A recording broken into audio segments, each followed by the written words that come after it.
At 1:22 a.m., while Miami was asleep, a luxury building collapsed without warning. No earthquake, no explosion, just silence, followed by disaster. Surfside, Florida, a quiet coastal town, known for peace, not tragedy. Inside Champlain Towers South, life was normal. Families asleep, phones charging, TVs still on.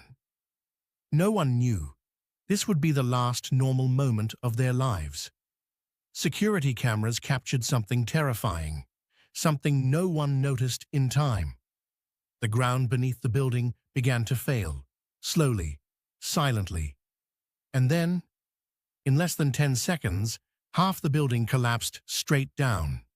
Bedrooms, balconies, entire lives crushed into rubble. Some residents managed to call loved ones. Some calls never ended. Within minutes, rescue teams arrived.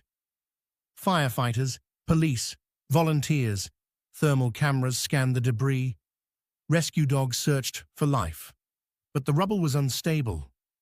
Every move risked another collapse. Then the rain came, and hope grew thinner. What investigators discovered next changed everything.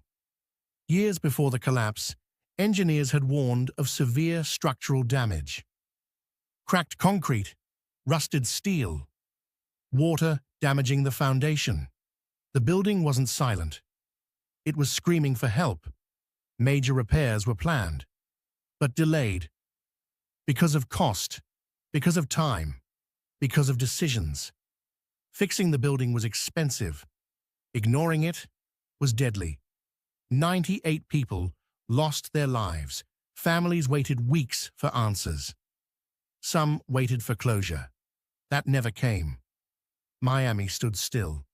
And America asked one question. How could this happen in a modern city? This was not a natural disaster.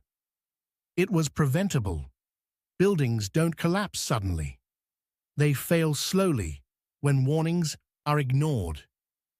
Tonight, as you go to sleep, look around.